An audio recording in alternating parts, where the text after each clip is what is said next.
All right, it looks like most people are in now. All right, good evening and welcome to the Planning Board virtual meeting of January 25th, 2022. Since this is a virtual meeting, we'll first start with a roll call to check attendance of the board members. So I'll start with you, Haley. Here. Nathan. Here. Andrew. Here. Kristen. Here. Kate. Here. And Linda. Here. Great. So we have a full quorum tonight. And this meeting is being recorded. So if you don't want to be in a recorded meeting, you can hang up. Our first item tonight is a site plan review, which is the application of the Middlesex School under section 11.8 of the zoning bylaw for 2 modular buildings, each containing 2 3-bedroom units for faculty housing at 1400 Lowell Road. Elizabeth, if you could identify the applicant and hand the floor over to them. Sure. We have Matt Crozier and Steve McCowan, and then I think they'll introduce their team after that. Okay, great. Thank you. Matt, you've got the floor if you want to introduce yourself. And Sure, I'm Matt Crozier. I'm the Chief Operating Officer at Middlesex School. I also reside at 108 Barretts Mill Road, Concord, Mass. And I'm going to turn it over to Steve McCune to introduce our consultants from Niche Consulting. Okay. Yeah, thanks, Matt, and thanks, Mr. Flint, and thanks to the committee members. Tonight with us from Niche Consulting is Steve Ventresca. Sarah, I believe, is also on the call, and maybe Brittany Veek. Tonight we'll be presenting to you 2 modular duplexes. They're faculty homes for our residents on campus. They're all 3-bedroom units. And we're going to kind of turn this over to Niche, and then we'll stay on the call to answer any questions about just general programming for the school. Thanks. Hi, everybody. My name is Steve Ventresca with Niche Engineering. I'm going to share my screen and we can start the presentation. As Steve mentioned, this is the Middlesex School faculty housing. This is a rendering that shows, gives an idea of what these house units would look like when they're completed. And I'll just walk you through the site plan. So currently, these 2 units are within the Middlesex campus. Lowell Road is to the left or to the west on this plan, and then Pratt Lane is to the north or top of the page. If you're familiar with the campus, we have an existing gravel lot, which is this area right here, which is kind of shaded. And then the 2 new units, or 2 buildings, I should say buildings, and each building has 2 units, will be installed basically between the existing gravel drive and Lowell Road. And so, which is this kind of tan structures that you're seeing here. And then we'll have an associated driveway that comes off of the existing gravel lot. This will be a gravel surface or a dense grade material, which is porous. So it'll allow water to go through to some extent. And then we'll also have 2 paved parking spaces for each unit. So we'll have 8 spaces in total. And then from each of the 2 parking spaces, we'll have a paved walkway to the units. Each of the units will have their enclosed area, which is highlighted here in the yellow, which may be faint to see. We do want to point out that there's an existing natural buffer between where we want to propose these. We're proposing these units and Lowell Road. And I'm going to zoom in here just a little bit just to show you that the minimum offset is 40 feet from the right-of-way line. We've pushed that to 44 feet so that we could eliminate removing any trees. There may be some associated pruning that we need to do in this area over here and here, but we're confident that we're able to install these 2 structures without taking down any trees. I'll give you some elevations of these units or the units. So this is one of the units. The top portion is the face that looks into the school, so towards that gravel lot. You can see there's sliding doors and access off a little porch area here. And again, 2 stories. And then this side down here is facing Lowell Road. And this is where you'll have the buffer that'll separate Lowell Road from this side of the building and this facade. We do have lighting here and here on either side of the sliders. And then when I go to the next image, so this is the ends of the unit. Again, this is a covered porch area here, and I'm just going to zoom in a tiny bit. We have a light that's associated here with this entry door. And again, a little porch area here. And then this is just the other end unit, just to show you what that looks like. We had a question from the building inspector, and he had a question about the maximum elevation of the buildings. In the resident AA district, it's 35 feet. And based on the existing grades, and well, I should say proposed grades that we're going to have for these units, the maximum height that we'll have for each building is just under 34 feet or 33 feet 10 inches. So we're below that 35-foot maximum. And this sketch just gives you an idea of what that looks like up to the ridge line. Getting into the utilities, we've had a couple of rounds with we had some comments back from the town, and what you see here is an updated plan that maybe wasn't in your original packets. What we're doing we'll start with sewer. We're going by gravity from each of the two structures in this purple line down to an existing gravity line here, which is picking up the effluent from these 4 existing housing units for faculty. And what we're doing is we're upgrading the pump station that's here. And if you're unfamiliar with Middlesex, Middlesex has its own wastewater treatment plant. And in this case, though, we'll take the effluent from these 2 new units, or 4 units, excuse me, and they will pump it to their wastewater treatment plant, which is across the road, Lowell Road over in this direction. Water service, we're looking to provide a meter for each of the buildings. And we had a comment from the water department about making sure that we were connected to the appropriate water service within the campus. And so we're showing it in this orange line connecting to an existing 4-inch ductile iron pipe, which runs along the gymnasium here on the east side of this plan. The water service is 1.5-inch polyethylene, which is standard for the town of Concord. And then electricity, we're looking to grab a new conduit off of the existing utility pole here on Pratt Lane, and then trenching across and then coming through the landscape to a transformer here, this circle here. And then we're going to feed each building separately. This line goes underneath the structure and then feeds the building on this side. Drainage, which is important here. We did test pits that the town engineer or the assistant town engineer witnessed. We found groundwater was high. And so what we did is we designed these 4 systems that you see here that are highlighted with the red around the outside. These are shallow gravel systems with some pipes in them. And what we're doing is, in this case, for this unit here, we're sheeting water towards the front, and which is captured in a gutter and some downspouts, and then directed into this drainage system here. And the same thing on the upper unit. We're grabbing water off the roofs into a trench drain and then directing it into this infiltration system here.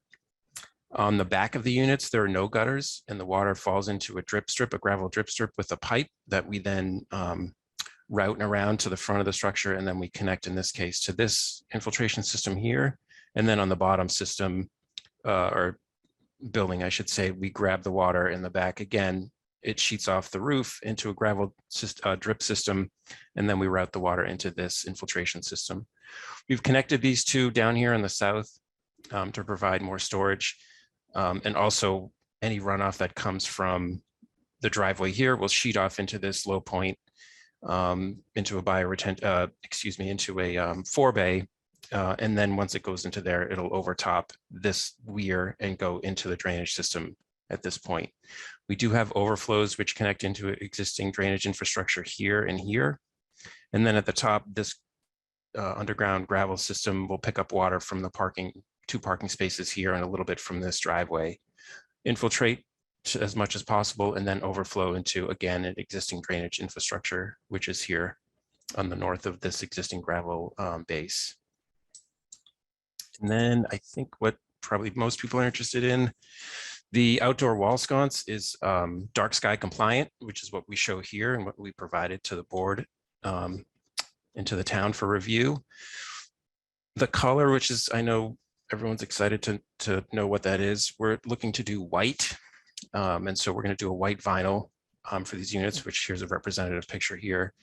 And then for the enclosures that we have, so that people have a yard, we're looking to do an 8-foot high cedar stockade fence, which will be just left in its natural condition. and then just weather over time. That is, that's the presentation of the project. Again, we did provide responses to comments on the building heights that the building inspector had, and we responded to a handful of comments that the assistant town engineer gave us, which we submitted yesterday, and understand that they have not had time to provide a response, but we look forward to working with them and addressing their comments in the next week or so. And so with that, I guess I'll end the presentation and ask if there's any questions. Thank you, Stephen. Thanks, Steve. I just was going to follow up just one quick second here, just to address the sustainable items that were also on the list. I hope the committee noticed there's no fossil fuels directed to these homes for utilities. These will be run off electric heat pumps for heating and cooling. And again, these are planned to be prefabricated by a company of the name of Huntington Homes in Vermont, so local. And again, 2 prefabricated units is set on a modified foundation, which will be more of a crawl space and a full basement because of that high water level. So, and this image on the screen here is seen from you're standing right where the Middlesex backstop is currently.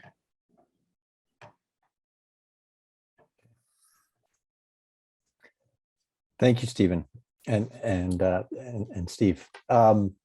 One question, I didn't have the opportunity to review the response in the building height. Could you just clarify for us? You said it was 3310 from the proposed ground level, but I'm guessing the issue is what is existing versus proposed? Yeah, I'll go to this image here. So we're not, well, let me go back here because we're basically maintaining the existing grades that are out here. We're not altering the grading significantly. It's more just to sort of contour and make sure that we can, move water away from these units. I don't know if this is the best one to show, but basically from that, for each building, what the grade that we're proposing when we measure up to the ridge line, we're no higher than 33 feet, 10 inches. What about from the existing grade? Because that's the calculation. And then because the existing grade and the proposed grade are almost identical, we're not going above any higher than the 3310. So yeah. Okay. So Burton, what the building commissioner, I spoke to him today, what he will actually need is the plot plan or the site plan that shows the elevation, the existing elevations that the 4 corners of each building and then the elevation of the ridge. Got it. Okay. And that, I'm sorry, go ahead. No, that's it. Okay. So I still think they're going to be under 35 feet, but that will be the information he will need. This is a baseball field now, right? So it should be pretty easy to figure out the mean elevation. Yeah. Yeah. Okay. All right. That was my only question. Does any other board members have any questions or comments? I do, Okay. Burton. I don't know if you can see me. Yes, I can, Haley. Please. I was just curious on the parking spaces, why pave them rather than just keep them gravel if water table is a concern? We wanted to provide a stable parking area. And I think just a firm surface when people step out of their cars. I think that was the intent. Okay, yeah, I just was curious. I mean, Elizabeth, I don't remember if like an impervious calculation is required here at all, but I just stuck out to me if, generally speaking, water table is a concern. Like we, as a board, typically are always asking the question, like, how can you reduce pervious, new pervious surfaces? So there is no impervious coverage requirement for the campus. And for most of the projects, they do infiltrate pretty much every building and project that they've developed, they've done over and above as far as infiltration. So it was a conversation we had in the beginning, and it really was just to have, have 2 parking spaces where, you know, you could shovel it and be able to get out of your vehicle and on a hard surface. It's also important for us to identify these are separate and reserved spaces for those residents of those homes. This is adjacent to our large kind of overflow parking area. And so we did want to kind of delineate quite literally with a paved surface. Also, it makes it a lot easier for us to manage from a plow standpoint. So thank you. Sure. I really appreciate. I think the prefab is great, and all electric obviously is great. I was just curious on the, I guess last question on the kind of what water side of things. What anything you described, and I'm not at all an expert in this, but like, is anything you described from a stormwater perspective, like any of these sort of techniques you're employing here, like considered low impact development, or is it all like pretty typical kind of water management? Yeah, I guess the good thing is that low impact development has become typical. So what we're showing here is keeping that water where it falls essentially as much as practical and infiltrating it. So Great. Thank you. welcome. Thanks for those questions. Any other board members? And if not, I Yes, see a couple. Linda, I had Linda, a question on your comment with regard to effect on public services. Could you elaborate on that? I'm not quite sure how 4 additional housing units doesn't add to any demand on public services from Concord.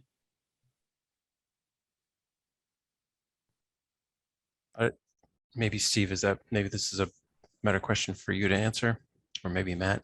Yeah, this is Matt. I'll just take a crack at that. I think that, you know, we do our best to try to, you know, utilize the town services as appropriate and not overutilize where we can. I think that, you know, this will potentially put 4 new residents on our campus. But as Steve mentioned, it doesn't have an impact on the wastewater treatment plant and really only has an impact on water and electricity coming onto the campus. I think from a public safety standpoint, I didn't see police or fire comments myself. I apologize. I didn't look carefully enough for those, but I don't think that those public services will be dramatically increased by the addition of 4 units. No, I'm not indicating that they're going to be dramatically, but you said there'll be no impact whatsoever. And so I just felt that it would be better if you explained that a bit more in your description. Sure, that's something we can certainly look at. In addition, I think the thing here is to understand is that we're not adding faculty members to campus. These people are already coming to campus. And quite honestly, it's a 6-day-a-week position. We're open on Saturdays for classes, and people may be here on campus during Sundays as well for weekend duty. So these individuals have access to, they're coming to Concord as it is, and they are, this would just change their commute, quite frankly. Right, but in terms of if this is family housing, so you could have additional students for the elementary and middle schools, as an example. Yeah, that certainly could be a hypothetical. Yep. Okay. Thank you. And I had another question, and that had to do with any landscaping. There was no landscaping discussed that I saw. What are your plans with regard to, certainly you mentioned retention of the trees, retention of the stone wall, I assume as well on Lowell Road, and what landscaping might there be around the perimeters of the buildings? We're certainly going to maintain the stone wall that's there and that buffer, and then the landscaping will just be a seed mix that we would use around, that's shown in the green. That's what we're proposing. So Typical lawn mix. okay, so More of a residential feel. unlike the picture that you showed that had grasses and trees, I mean, in terms of ornamental grasses and trees, that's not exactly your plan, or bushes. I'm not sure if those were bushes or grasses, but those are grasses. There are certainly things that we can discuss with Middlesex if something they want to provide, but the intent is to provide more of a residential lawn type of landscape. Okay, thank you. Yep.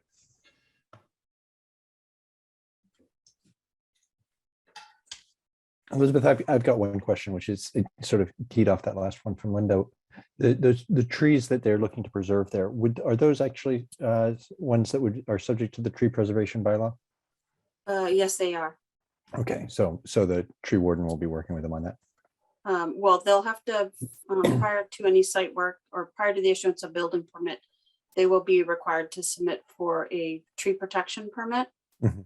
And so they'll have to identify which trees are going to have to be limbed and put fencing around the trees, just like any other project. Right. Okay. Thank you. So I did have one follow-up question. Is there a reason why you're doing an 8-foot fence and not a 6-foot fence? An 8-foot fence is, it's very intrusive. And so I'm just wondering why an 8-foot fence in the front yard instead of a 6-foot fence. Yeah, it's a great question. What this current rendering that's on the screen does not show is the grade change from where this vantage point comes from. These houses are proposed to be at a grade that's roughly 4 feet below where this vantage point is. There's a pretty not so subtle berm that's currently there, and that separates the playing fields from this building site, and that would stay. And the idea is that those fields are for the most part open for school programming. The general public is welcome to come watch games on those fields, and it provides just a little bit more of that privacy screening from that higher elevation. And then again, the reason it's all sides at that height is because of that parking area that is there that remains, to just kind of provide some screening. So yeah, you can see the grades there on that line. So you're absolutely correct. The 8-foot fence is probably a little taller than our standard residential on campus, but we did feel that this site led for a little bit more screening. I have a question, Burton. Thank you to the applicant for working on the all electric, and also no garages. You're trying to decrease the bulk and really maximize the multifamily units there. That's great. My question is not necessarily relevant for our deliberation, but I'm curious to know, is there for Middlesex a kind of a plan for additional housing like in the next decade, or so I didn't know if this was a planned, we know that when we build houses it was going to go there type thing, and if there's a future plan for how housing might be expanded in the future. Yeah, that's a great question. This is Matt. There is a there is sort of a master plan for the campus in general. I wouldn't say that it's specifically related to housing, but it sort of looks at different areas of campus where there could be potential building sites, and faculty housing is one area that we've prioritized as a big need among our school, and a really nice benefit that we give to our employees who live on campus. So, for example, in 2019, we brought online the additional units on Oates Lane, which are on the other side of campus, nearer to the south gate. This is another site here. There are potential other building sites for faculty housing, but they're really not that many, given all the playing fields that we have that are in use right now. So the master plan right now probably shows this being the last faculty housing piece we'll do for a little while. Okay, thank you. I think I remember the one from 2019, so that's why I was wondering. It seemed rather rapid to add more housing, but I know you guys have a plan in mind. So thanks. I don't have any other questions right now, Burton. Great. Any other members of the board? If not, I'll take it. I have a question, Burton, Okay, yes, and Linda. that just has to do with I'm not that familiar with this parking lot on the campus, and just wondered sort of how the residents of these units will be directed sort of through through this parking lot and sort of what the circulation pattern is there. It isn't obvious to me from the drawings. Steve Francesca, do you want to take that one or do you want me to take it? Looks like everyone wants to. Why don't you take it, Mac? Go ahead. All right, I was just going to say right now the traffic flow comes in Pratt Lane, which is our north gate, and then enters, thank you, your cursor is doing better than my cursor is, and then goes down into an area here where there's a drop-off point for day students here on campus, right along the western wall of our squash and hockey rink complex there. There is sort of an alley here that goes down toward these new units that I think we'll create with some striping to be able to manage that flow appropriately to get people in there. But they'll be able to just essentially drive across the open parking lot and get to their units. So that's just a gravel parking lot that's empty. There's no marking. There's no. There are markings on it. It comes and goes a little bit when we plow, but we endeavor to mark it several times a year to make sure people know the appropriate places to park. I see. And would there be any inclination to put any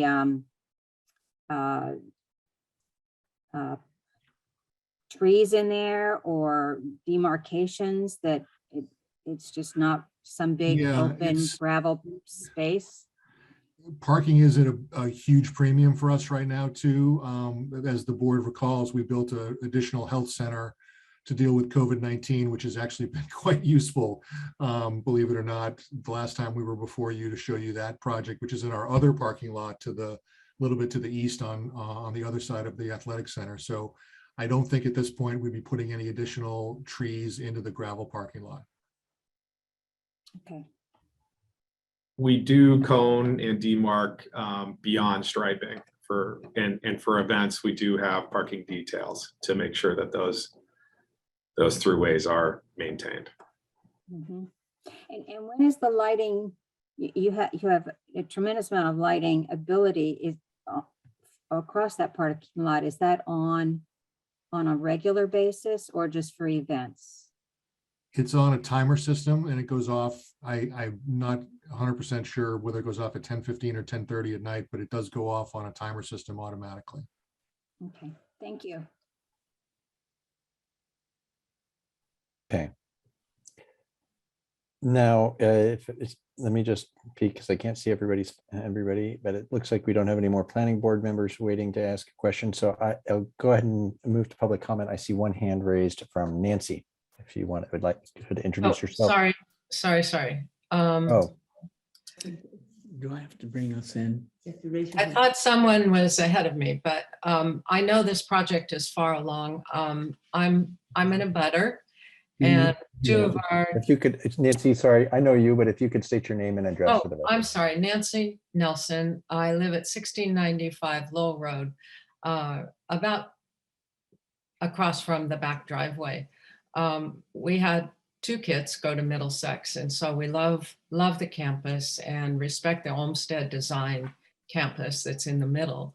And one thing we've noticed with, I think the last 2 bits of faculty housing desperately needed, totally supported, but I wish that this and the architecture in the future would be more respectful of the historic nature of the central campus. Right now, some of the more recently added faculty housing units dominate the head of school's house and almost dwarf it. And perhaps for this project, you could make a more subtle color than bright white for the faculty housing. It might blend in better. And going forward, perhaps more consideration of the scale and massing of those structures. Thank you. Okay. Thank you, Nancy, for those comments. And so maybe Matthew, can I kick that over to you? Why the selection of white? It seems like it's obviously a pretty visible, prominent spot on the whole road. Yeah, no, I think that we felt that was going to be more neutral, for lack of a better term, and sort of, it doesn't necessarily fade into the tree canopy that's there, but that it wouldn't be seen as radically different than what other houses along Lowell Road are. In terms of its relationship to the central campus, granted it's different. What we're trying to do there, those other homes that were on Steve's site plan are Acorn or Empyrean homes. So we have a little neighborhood there that's got that feel to it.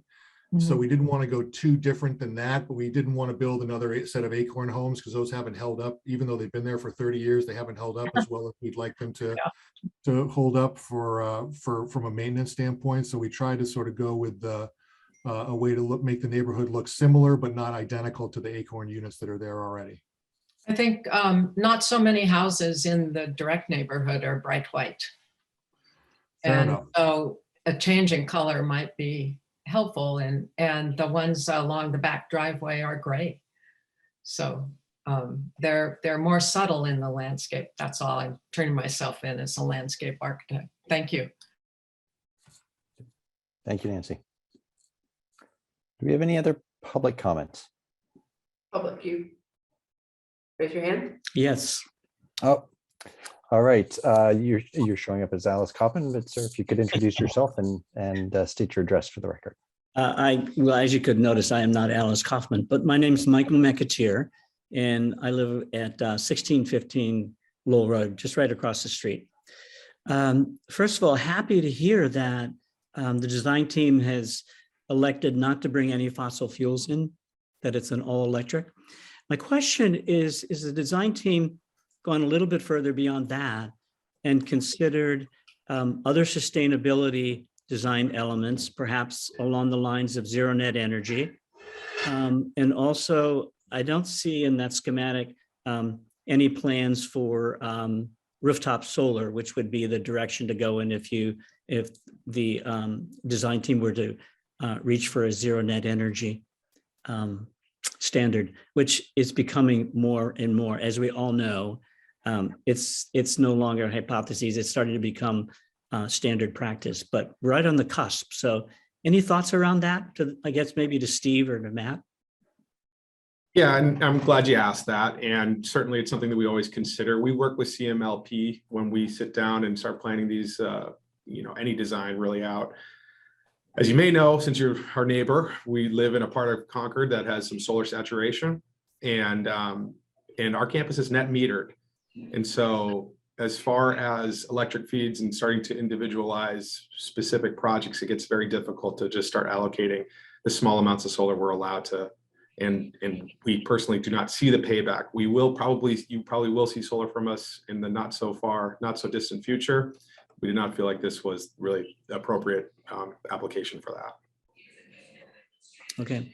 What about thinking, not knowing whether the faculty members will come with an electric vehicle, but instead installing a charging station, which is, again, will start to become more and more prevalent. And you guys are on the cusp with this new design. And what's really terribly important about this is that you're setting the standard for the next set of buildings that you're going to be doing, and showing as an example of what can be done as we reach further and further down into having buildings that are not taking away from the environmental standards, but in fact are enhancing those environmental standards. Yeah, we're certainly lucky to be, in Concord, where the building codes are very far ahead.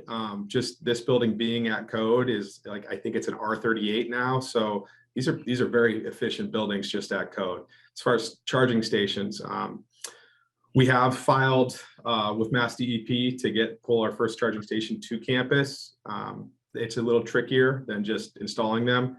Currently, there are, I think, 7 electric vehicles that are registered to 1400 Lowell Road, just as faculty residents, and they do plug into just exterior outlets as is. And we're working on our campus standard, and we do encourage folks to move towards electric, and we completely understand your comments. So that we are not adding individual charging stations to these houses. but there will be exterior outlets for the time being. Right. It was a great question, and can I follow up on that? I mean, it's such small dollars to put conduit in the ground for a 240 line when you're digging the land up, and it's almost never makes financial sense to do it after the fact. So can I ask why that's not? I mean, you Yeah. know that in 10 years' time, the people that live in that house will not have a gasoline car; they will have an electric vehicle. Yeah, so candidly, our campus standard right now is to not do that because it does get tricky. Like I said, it's net metered to campus. And so the electric consumption is not billed to the faculty resident. And once you start providing free fuel to a personal vehicle, then that kind of starts getting. You're providing a free house. So we need to figure out something that's more standard across the board until everybody kind of has the same electric vehicle, or you understand. So the site plan review is kind of the opportunity for us to sort of maybe get you to stretch your thinking. And I'm thinking as we look at this, and overall this is great. Using the electricity for the house for the homes is key, because it's really hard to undo that later. And I think for putting the conduit in the ground, you're talking really small amount of money. I think down the road, and so I'm not saying a charging station today. It's also a pretty small amount of money to charge an electric vehicle in the context of providing housing and accommodations for a person. So I wouldn't worry about the fairness of providing. I mean, we're probably talking about $30 a month, especially for somebody who lives on campus, maybe less than that, right? They're rarely driving their car, and I can appreciate they could probably do it off 110, or 120, excuse me. But I would really like to see electrical conduit put in so that you have that option down the road. You know, if Is I that can an option? a little bit. So it's certainly something we'll continue to talk about. As is where we're at now is overnight, a 120 volt will charge the vehicle, no problem. And while it's not, the most state of the art, we are lucky that there are other options for our residents just in town if they're looking for a quicker charge. And Okay.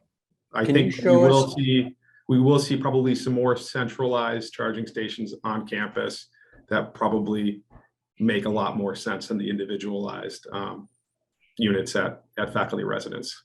Can you pull back up that site plan and show us where the individualized, the 120 outlets will be in relation to those parking spaces?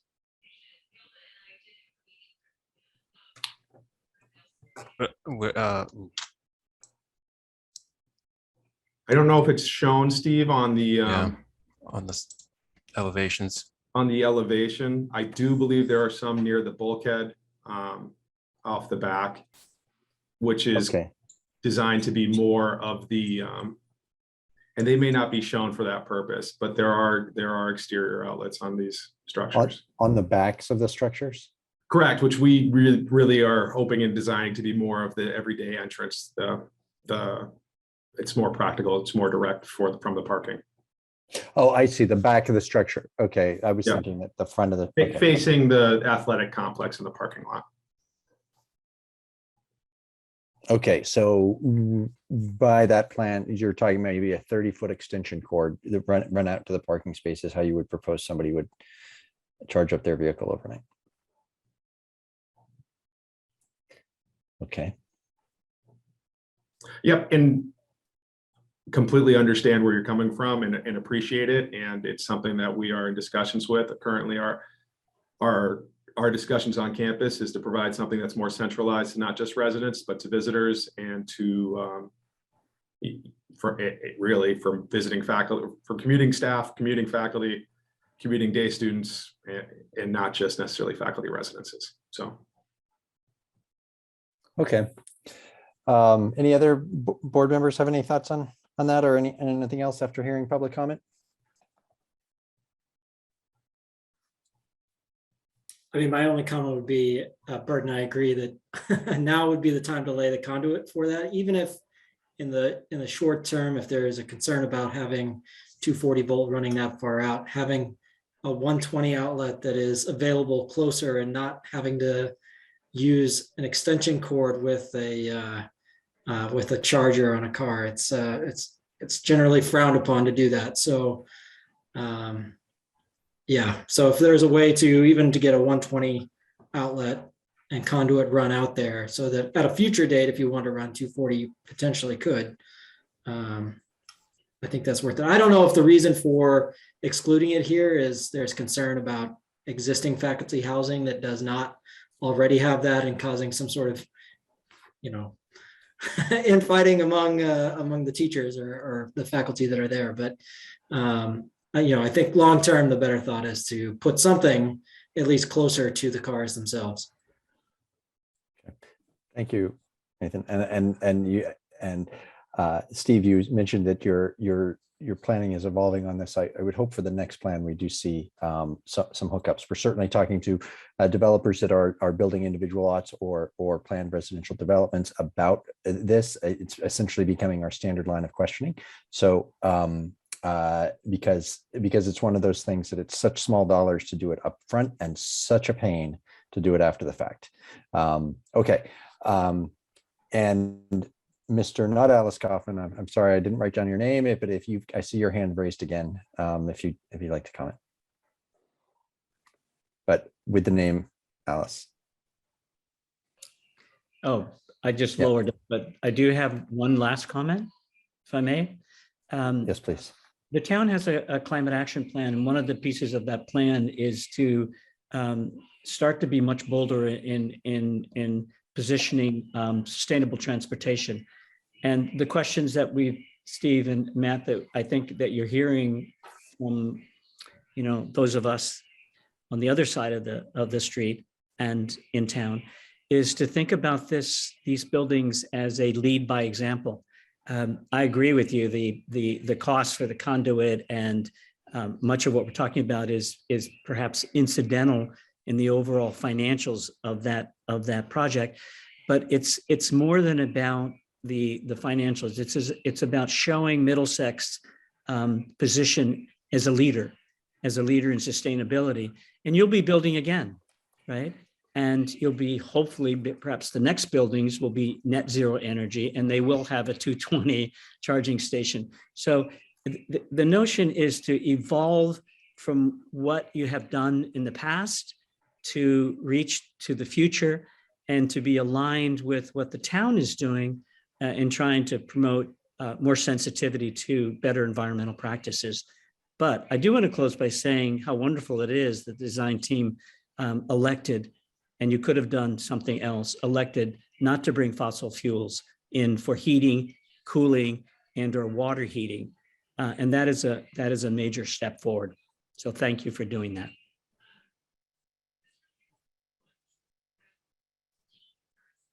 Okay, great. And I think where we are in the process is we've got a couple of outstanding items from the building commissioner and town engineering so I think at this point, Elizabeth, you are recommending that we continue the public hearing until the February, which date is it? February 8th, 2 weeks. February 8th meeting, so that the applicant and those departments have a chance to sort those items out, at which point we will have a draft letter, a recommendation. Decision. Thank you. Site plan review, right, decision. Thank you.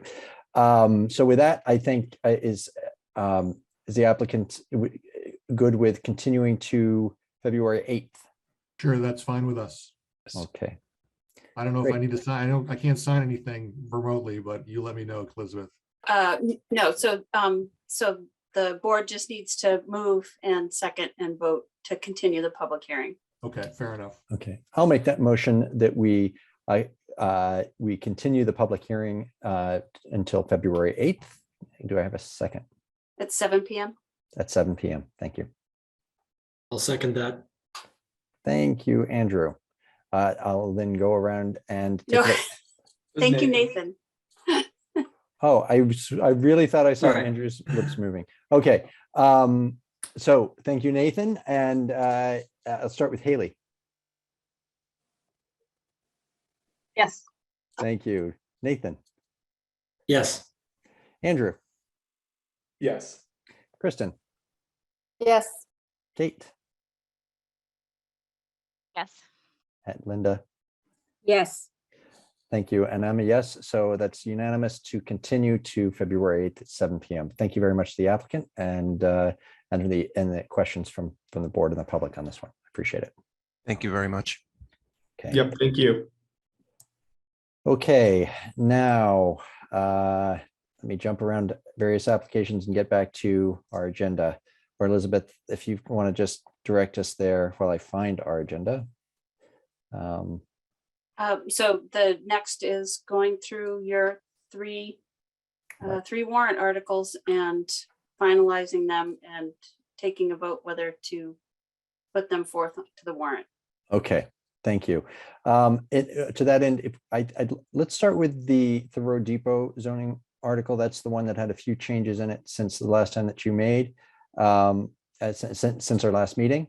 I'm looking at it on my local copy, but Elizabeth, I don't know if you want to pull it up and go to 7.11.44. So everybody can see the draft warrant article? Yeah, Okay. we can. Thank you. So I did have a chance to briefly speak with the RHSO director, Liz Rust, and from the last meeting, trying to simplify this, fractional unit. And this is about as simple as we can, we could make it. So I don't know if that's the direction the board was trying to go. Yeah, well, maybe we can knock this down to two pieces. First of all, can we sort of get a show of hands from the board if everybody is in favor of the approach of having this payment in lieu to the Affordable Housing Trust based when it otherwise results in a fraction? I think we discussed that last time, but I just want to establish that. So I'm seeing some nodding heads from Nathan, Linda, Andrew. Kate, you were not here. And Haley, but so I guess if anybody objects to that approach, holler. And hearing none, I think we should move to the wording. I've got a couple of edits that I would suggest for readability, and one question about what's meant by subsection B here.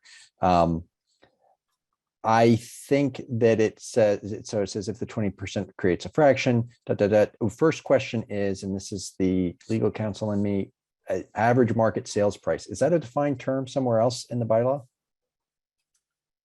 It's not a defined term in the zoning bylaw. It is definitely a defined term in the affordable housing Okay. realm.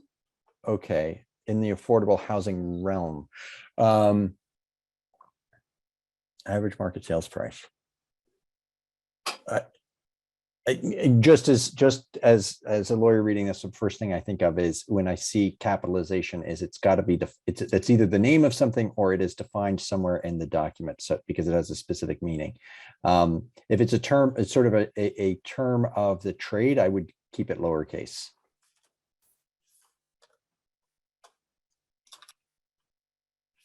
The next thing is just let me not rush you, I'm sorry.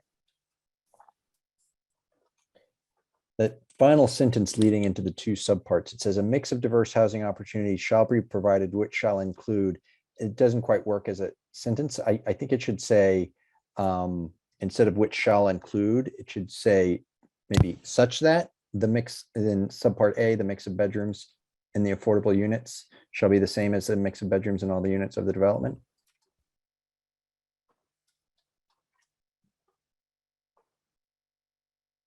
And maybe instead of all of the units of the development, it's the market rate units, because you might get into sort of a circular calculation since the affordable units are part of all the units.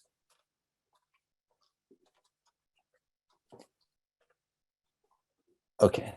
Great. With respect to B, I wasn't exactly sure what we meant with that. So I don't have wording changes, just a question as to, it's such that it says a mix in the permitted AMI and price. What do, Elizabeth? So typically for like a PRD, the mix would be you had, whether it was the affordable units, but then the market rate units, let's say, so for like Mill Run, some of the units are 2 bedrooms, the prices are lower, some are 3 bedrooms, the prices were a little higher. And so there was a range in that sales price for even the market rate units. Okay, so is that what's maybe meant instead of in the permitted AMI? That sounds like there's a requirement for certain income levels, which would go with affordable housing. So if we're talking about a range in the price of the units, should a mix in the price of the market rate units or rental rates of. And I guess it's just the permitted AMI piece threw me off. So such that there, I'm sorry, I'm looking at my local copy. So maybe it would say such that there is a mix in the sales price or rental rates of the market rate units.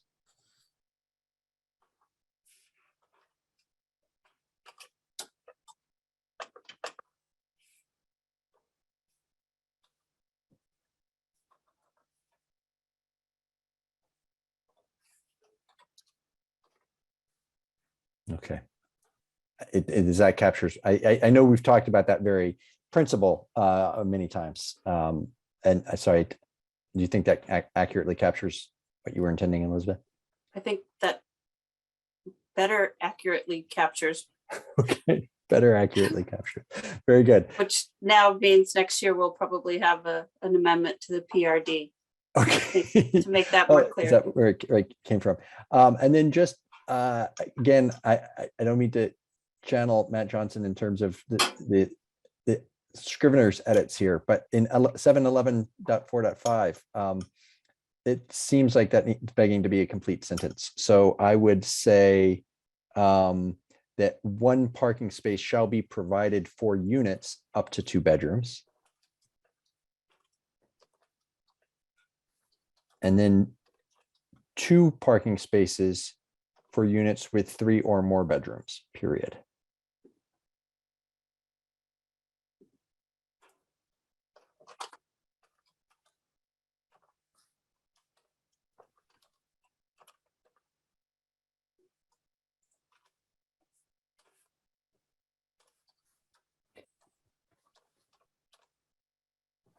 And And- I think, do you mean by that 1 parking space for each unit up to 2 bedrooms? Yes. Okay, does that, And in the first, yeah, good catch. Wouldn't that be on it? 1 parking space shall be provided for each unit. and it's still a little weird with the up to 2 bedrooms. I mean, I see what Yeah. you're saying. Yeah, but I Right. think anybody who's reading this, Yeah. will, yeah. Okay. Okay, with that, that's the extent of my comments to this draft. So thank you, Elizabeth. Do other board members have any other comments or edits to this warrant article? Because we're at the like speak now or forever hold your peace part, right? Unless you want to say something at the public hearing or town meeting, yes, but Or unless you want to have a meeting before February 2nd. Also good impetus to speak now if we need to. okay. Hearing no other comments, shall we move on to the next draft article? Yeah.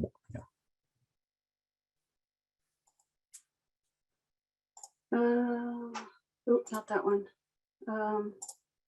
Oh, so let's see. So I think at the last meeting, the board finalized the additional Mhm. dwelling unit. So again, last chance, unless there are additional edits that the board wants to make. This would be the final version that you got in your packet.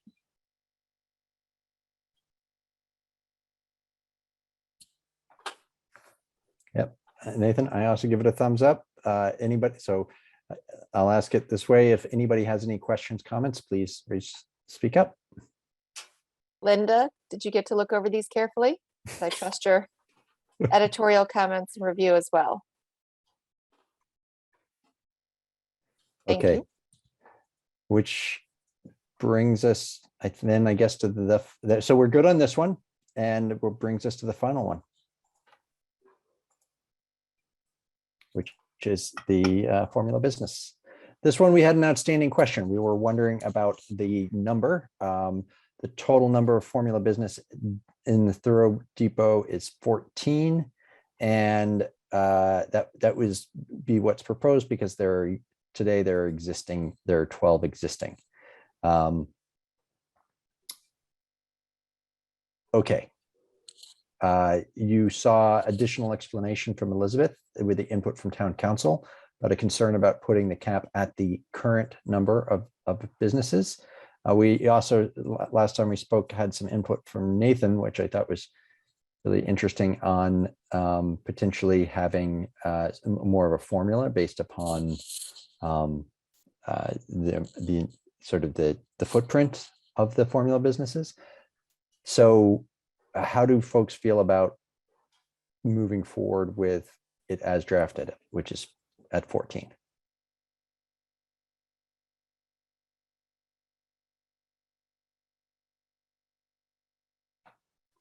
I think it's the right number.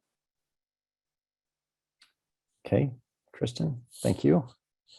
I'm sensitive to the position that town council has made, and having seen, having looked at this issue somewhat closely when we were working on the formula business bylaw for West Concord, and seeing who was it down on the South Shore, Elizabeth, that had gone through litigation on this and court cases, and then we I think it's Wellfleet.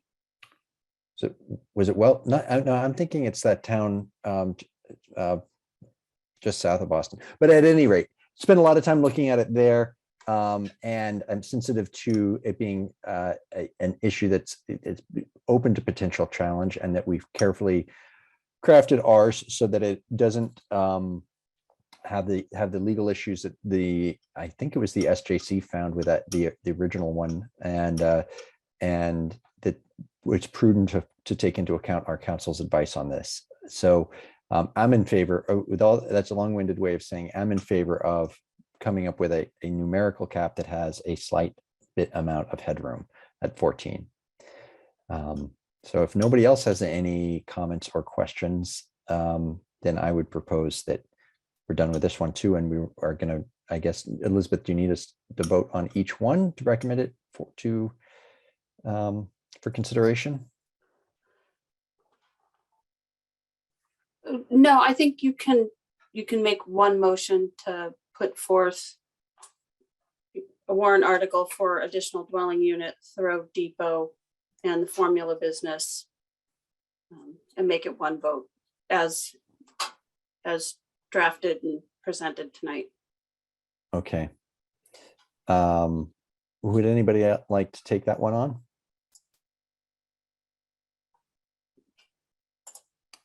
Okay. Then I will. I'd like to make a motion that we present to the Submit to the annual town meeting for 2022. Submit to the annual town meeting for 2022 the draft or the warrant articles as finalized tonight.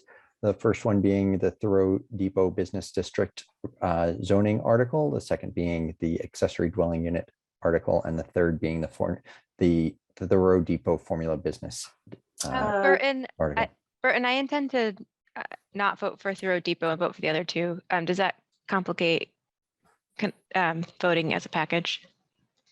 Let's do it separately so that there's no risk of complication. So let's first start with the Thorough Depot article.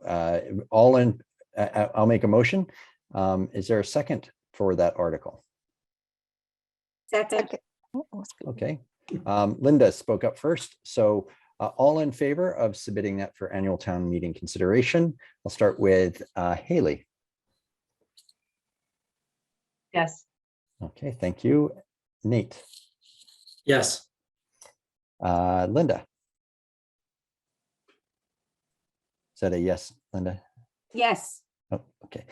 Andrew, Yes. Kristen, Yes. Kate. No.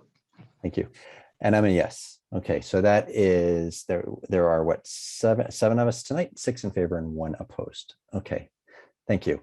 Now I'll make a motion that we submit for annual town meeting consideration the accessory dwelling unit article.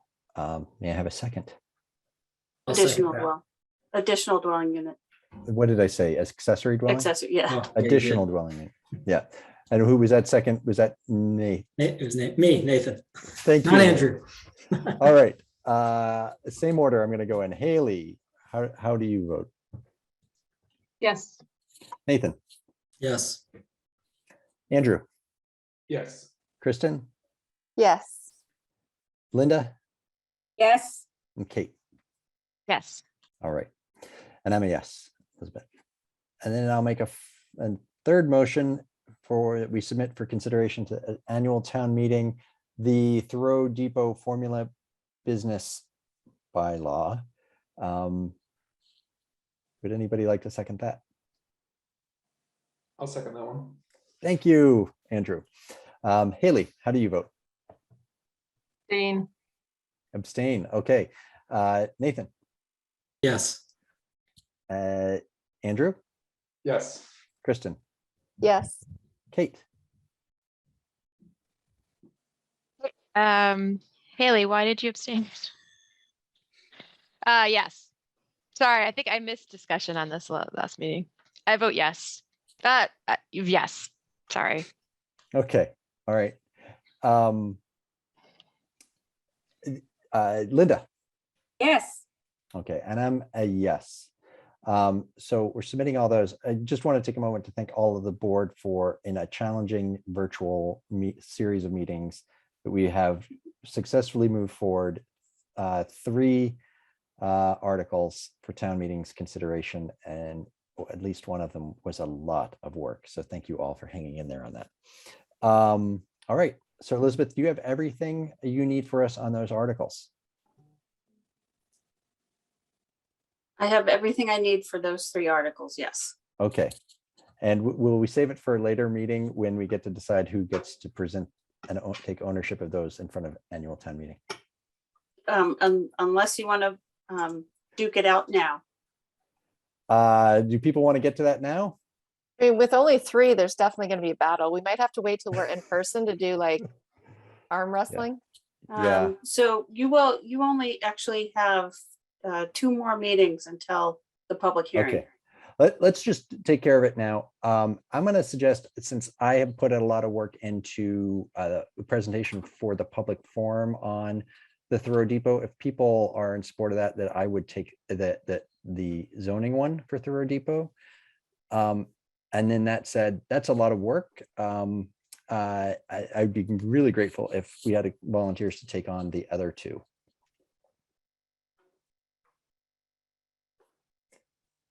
I'm happy to take on one. Crickets. Okay. Thank you for taking on the big one. Okay. And do you have a preference? I don't Okay. have a preference. All right. Well, then how about, since you raised your hand first, the dwelling unit, is it, except now Sure. I'm getting it, the accessory Additional dwelling unit? dwelling unit. Additional dwelling I'll just unit, practice that a lot of times. which Sure. I highly suspect Carmen will put on the consent calendar. And then that leaves the other one, the formula business one. Is anybody keen on that? I guess it kind of goes along with what I'll be speaking to, but if anybody.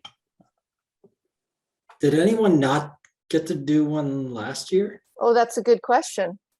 I think That's- Linda and Andrew really liked the number for The formula Yeah. business. for this one. So Well, being brand new, I wouldn't want to, usurp anyone's, seniority of. no, I think it's got to be Linda and Andrew.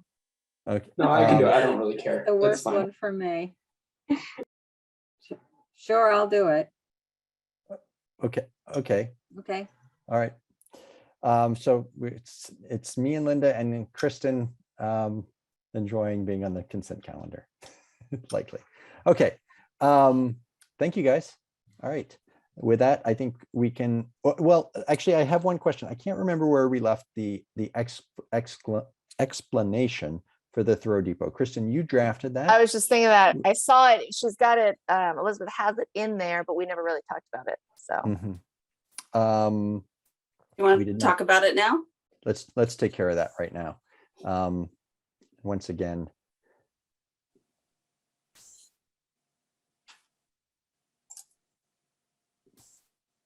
Okay.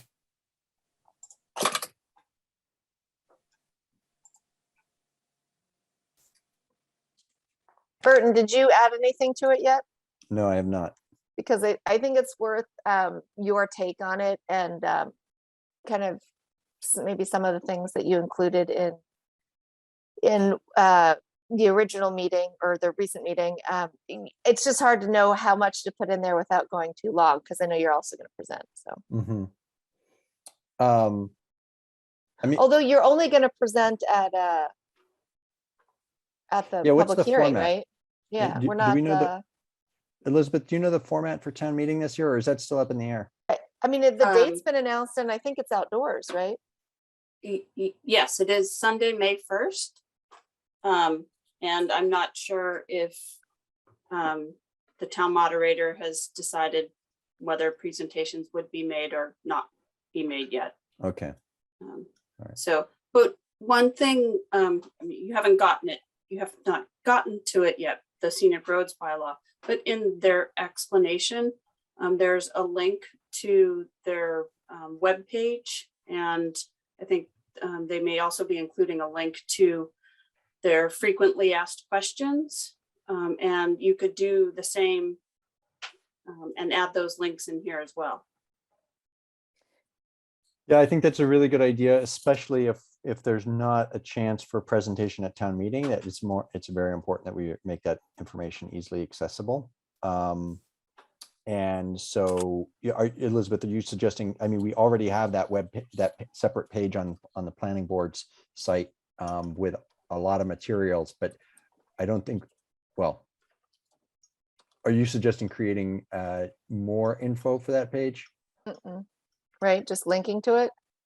Yeah, just providing the URLs. Can we have a QR code? That's exactly what I was going to ask. I think that would be a great idea if we could have that. I will ask.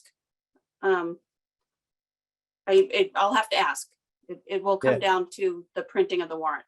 I know one can be made. It's whether it can be included in the printing of the warrant or not. If it can be, I'll have it included. That would be great, because that would certainly, people are going to get the warrant article. It will be published and they'll be able to quickly go to it. Yeah.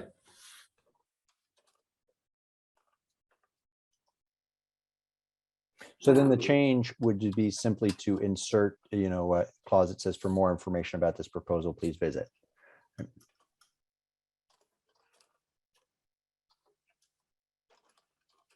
I believe that's the, I'll verify the links. But I believe that's the small URL that the public information officer developed. But I will verify.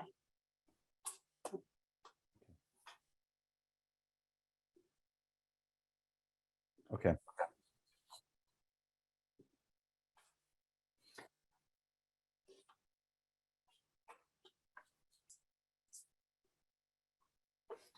I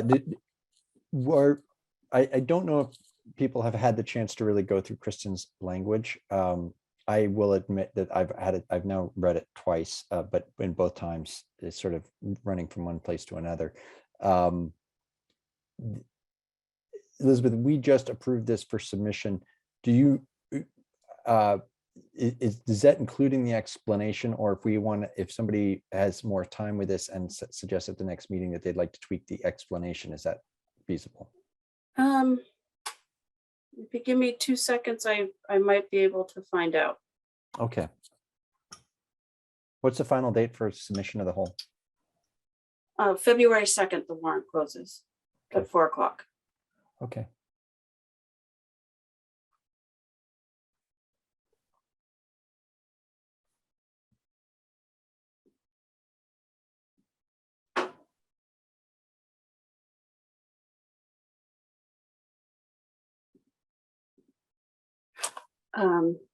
I don't know if you want to put this on hold until I get an answer and can talk about whether you want to Yeah, you can review the scenic roads bylaw. yeah, let's do that because I think we've got a lot of, we've got certainly some folks here waiting. So the next agenda item, we'll go ahead and move to that, is the scenic roads bylaw.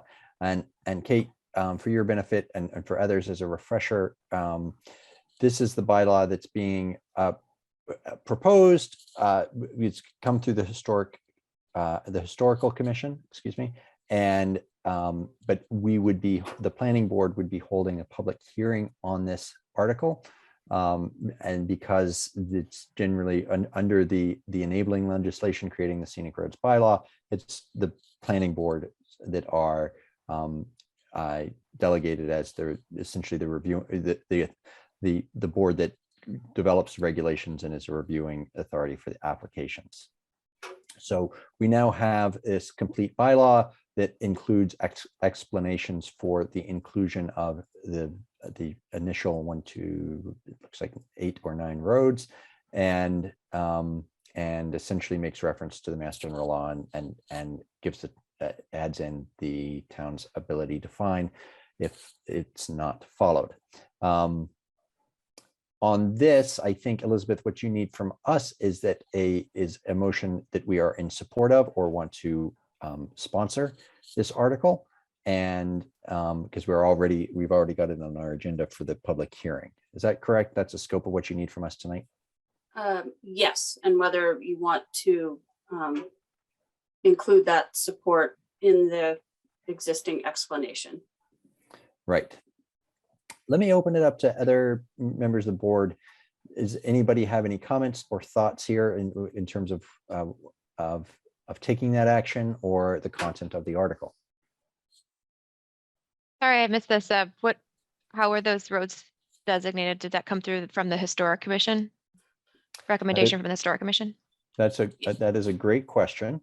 I think it was a group of citizens and also the Historical Commission who put that together. But do we have anybody here?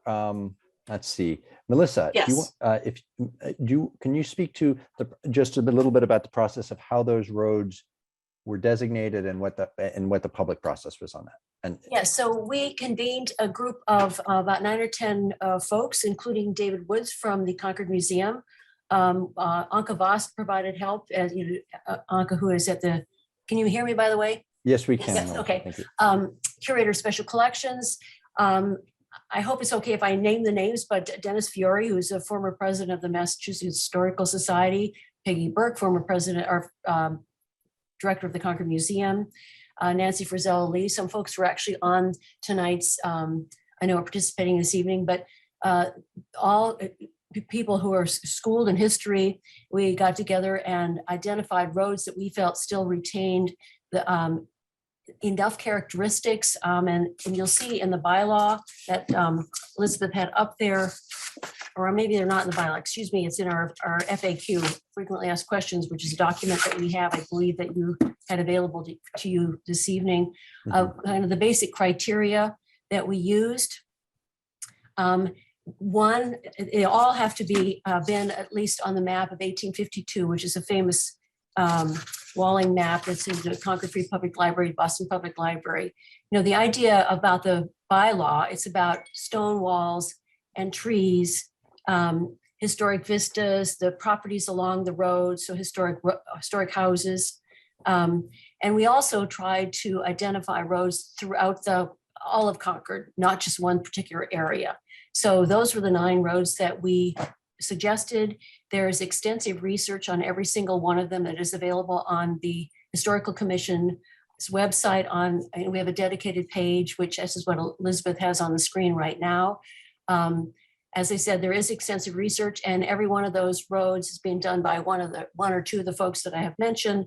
They continue to do research, and sending it along to Elizabeth, who's constantly updating this. So I think we feel very strongly that these roads are the right ones, at least for this initial presentation at town meeting. If others in the future may be nominated. One thing just to note, and it is in the FAQ and as part of the legislation, no road that is a state road, a numbered road, for example, like Lexington Road, which is a numbered road, can be considered a scenic road. Okay. Well, those materials are extraordinary, and the amount of work and thought that has gone into them is incredible. I have one question, and you know, Melissa, you and I have talked about this a little bit, just in terms of the public process. There's one thing I've learned serving on town boards is you don't want to surprise the neighbors. Has this been, have you guys had a hearing where this has been discussed, and what sort of methods have you used to make people aware?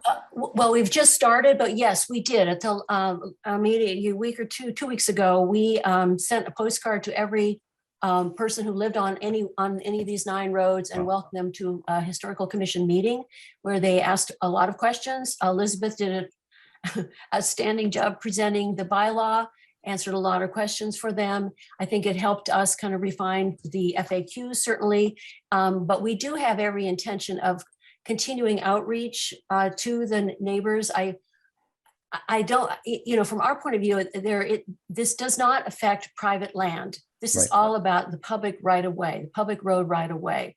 If you wanted to do something on your own property and the stone walls on your property, this bylaw has nothing to do with that. Right. So we really want people to understand that it is really a part of kind of consciousness raising about the historic characteristics of this town and preserving it.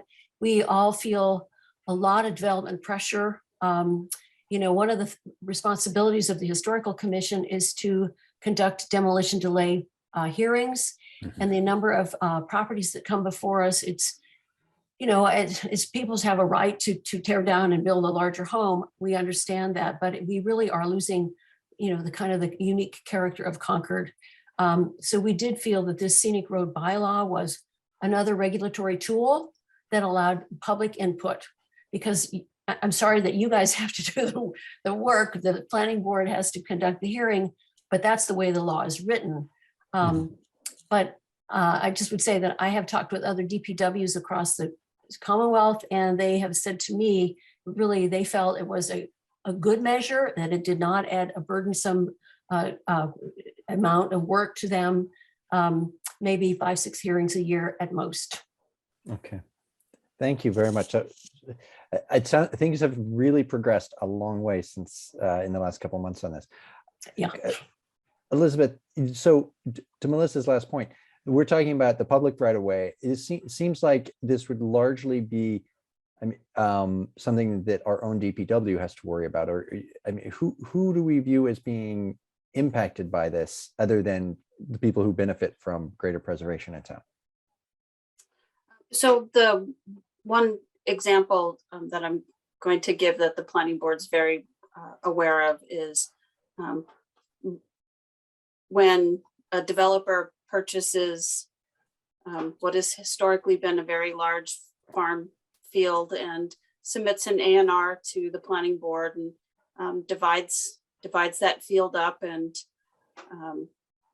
now, you know, there's a historic stone wall along the entire frontage, and you're going to have 3 driveways coming through the stone wall. This would give the planning board an opportunity to have a conversation with that developer about looking at the use of a common driveway and having, you know, 1 driveway come through the stone wall instead of 3 individual driveways. Okay. So that's one example I can give.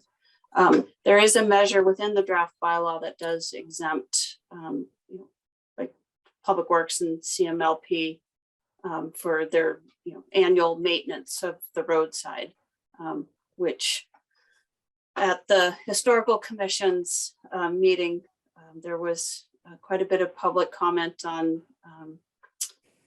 tree trimming done by the CMLP, and so that's something that is a separate conversation that that I will have with CMLP and with the tree warden on that aspect, but it would exempt the annual, just the maintenance of the roadsides and the utilities. Okay. And then Melissa, in terms of, you said the public process had really kicked off a couple of weeks ago. Is the next opportunity for public comment on this that would be the planning board hearing that we'll be having in, Elizabeth, that's in March, correct? March 8th. March 8th.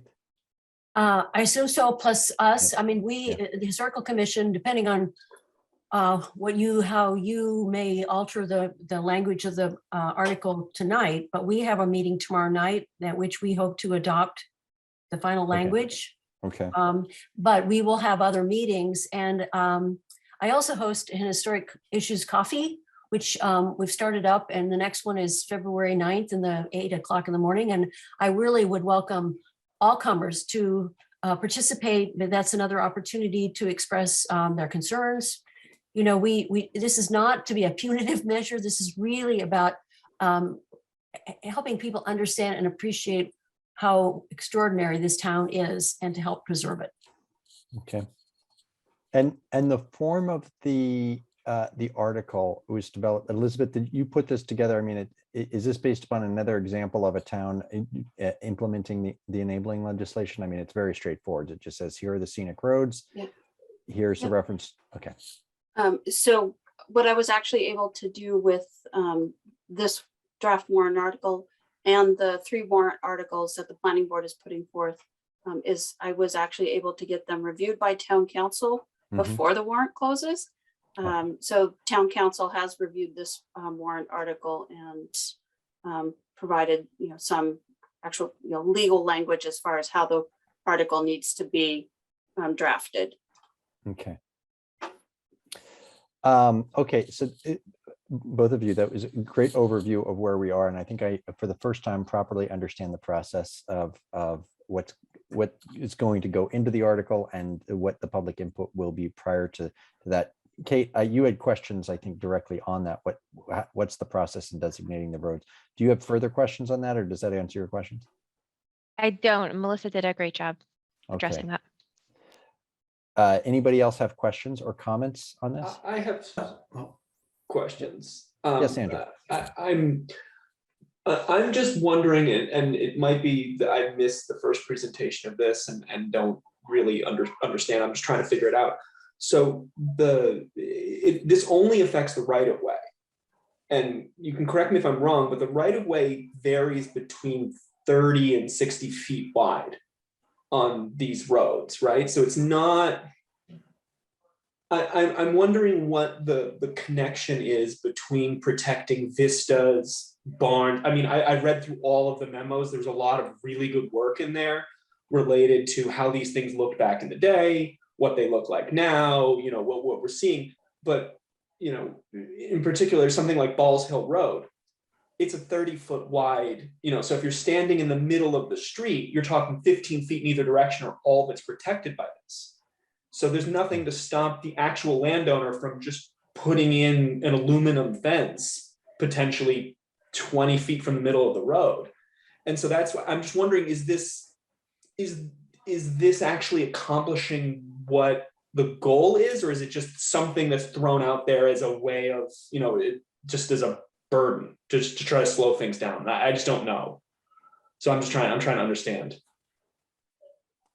I have some thoughts on that, but Melissa, do you want to respond to that? Your thoughts on the value of it? And well, I'd have to defer to Elizabeth a little bit about whether or not somebody could put up an aluminum fence. I don't know. There's some, I just listened to what you guys talked to Middlesex School. So there's a fair amount of work that you guys do to monitor what goes onto a building construction project. The idea is we derive the bylaw from the enabling legislation at the state level, and that was created in 1973 at a time when they're preparing for the bicentennial. There was a lot of consciousness about preserving the Massachusetts history. And that's actually the same year that historical commissions were created across the Commonwealth. we are, whether or not it's preserving what a landowner will do on their own property. No, we have no authority one way or the other, but it is an attempt to bring to bear public input when someone is intending to do anything with the existing stone wall or the trees. It requires another public hearing. It's an effort to try and encourage people to consider the value of history and preservation on the property. So I'm not sure if that answers your question, but it doesn't, you're right, it doesn't have a whole lot of authority and teeth. And some people have complained about the small fine in case if someone actually violates the bylaw. Again, the fine was established by the Commonwealth, and it is ultimately $300 a day over a period of time. So that's my start. I would look to Elizabeth, who understands these zoning and planning board issues much better than I do. Well, Elizabeth, I'm happy to chime in, Andrew. First of all, I think obviously we're not going to be regulating well, we do to a certain extent, but what people are doing with their property and outside the public way. And while it is this may be narrow in scope, it's where all the public passes and sees the town from, right? So there's that element of it, and I mean, the example Elizabeth gave of the no no approval required. What are the no A&R lots. A&R? Yes, an A&R lot, right? Oftentimes those things happen, and it's a little frustrating when you think, okay, you can just do that, and there's no point where we get to have any say in those things. Even though they are adding new, well, I guess there's a limited amount if you're putting a driveway very close to an intersection or something like that, that there may be an engineering comment on that, but otherwise we really don't have much say in that. And this would be our only opportunity, right? It's probably not likely to impact many people, but to the extent it does have an impact, it might be quite important. It's my view.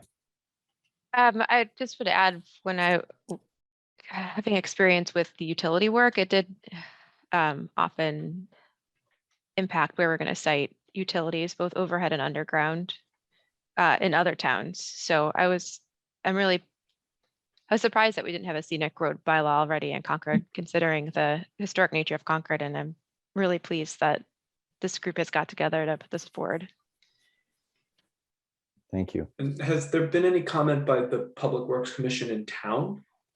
You mentioned speaking with other public works directors or DPWs across the state. I just wasn't, I don't know. So a complete presentation was made by Melissa and myself to the Public Works Commission at their meeting on January 12th. And were they favorable? I mean, what was I'm just trying to... They didn't take any formal vote. I imagine they will do that before town meeting. There was at least one commission member not in favor, and there were a couple of commission members who were in favor. So how that plays out, but no, a full presentation was made to the Public Works Commission. Yeah. One change though that I think was as a result of that is that that we do actually add it into the bylaw that this is about routine maintenance, because this is not intended to impede the work of the light plant or the CPW. That we know they have to do maintenance on these roads, and we know trees are an issue. So that was actually added as a result of that meeting, right, Elizabeth? Yes. Is routine maintenance defined anywhere? I'm just curious. I'm just thinking of the beaver dam that caused the collapse of the culvert on Monument and the potential impact that they had to dig out a bunch of stuff immediately in order to set up pumps and do all this stuff. Does that qualify as routine, or is that something that would trigger a hearing? So no, it would have only triggered a hearing if they had to well, in an emergency case, there a public health safety emergency trumps anything and everything. But the focus of it's a narrow focus for the scenic roads bylaw. You're talking about trees and stone walls. Nobody in Public Works could remember when they actually had to destroy or remove a stone wall for a roads project. Just because they're rebuilding a culvert doesn't No, mean I they have just to. didn't, yeah. Yeah, so I'm it's just only curious.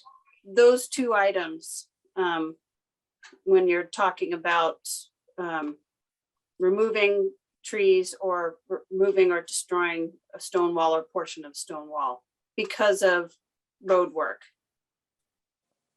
So just replacing a culvert, that may not even trigger a scenic roads bylaw. I think this is awesome, Melissa. I agree with Kate. Yeah, I think in your presentation, putting up a table of all the other towns that have this will be super helpful, just to help people understand how rare it is to not have this. So Well, highly all of- recommend that. I would just say all the towns around us except Maynard, well over 113, well, 113 about 20 years ago. I haven't been able to find out in 2022 how many, but there were other DPW folks who said, geez, I thought Concord had it, 20 years ago. Yep. Yeah. So I think this is awesome. I wish we could outsource some other bylaws to you guys to work on. All right. That'd be great. Yeah, thank you. Thank you for the work that went into this. I have one question.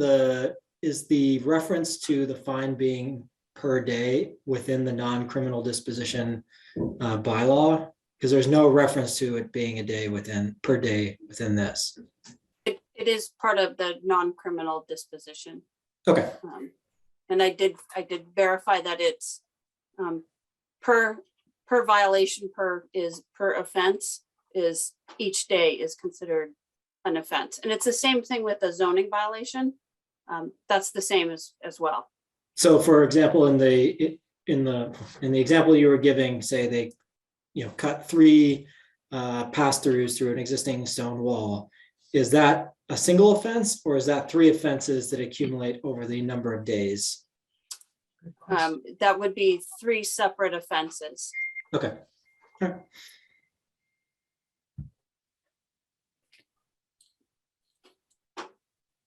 Okay.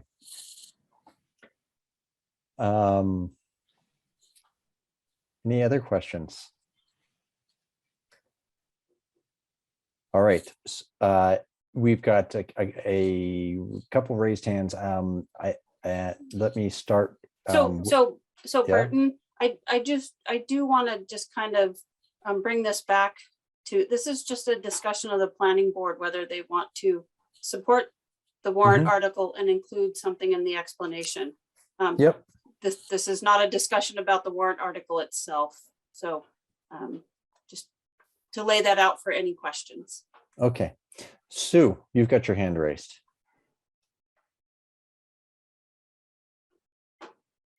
I do, and I am a horrible human being. I have a broad variety of annoying and picayune comments about wordsmithing in warrant articles, which I'm making notes on that I can email to Elizabeth, but I'm bringing this up far too late, and I don't know if you want to deal with it tonight. As far as this particular warrant article is concerned, my comments pertain only to the purpose part, which is perhaps the explanation and therefore is not relevant tonight. I'm a little unclear on that. So I'm going to leave it to you to decide if I should email Elizabeth or shut up or what. So again, where it says purpose, I'm gonna go against what the historical commission talked about, and they wanted to say purpose. It really needs to say explanation. It is not part of the warrant. And it is being developed by the historical commission. So if you do have comments on the existing explanation, you can email them to me and I will share them with Melissa. Thank you, Great, Elizabeth. thanks. As far as Sue's editorial ability,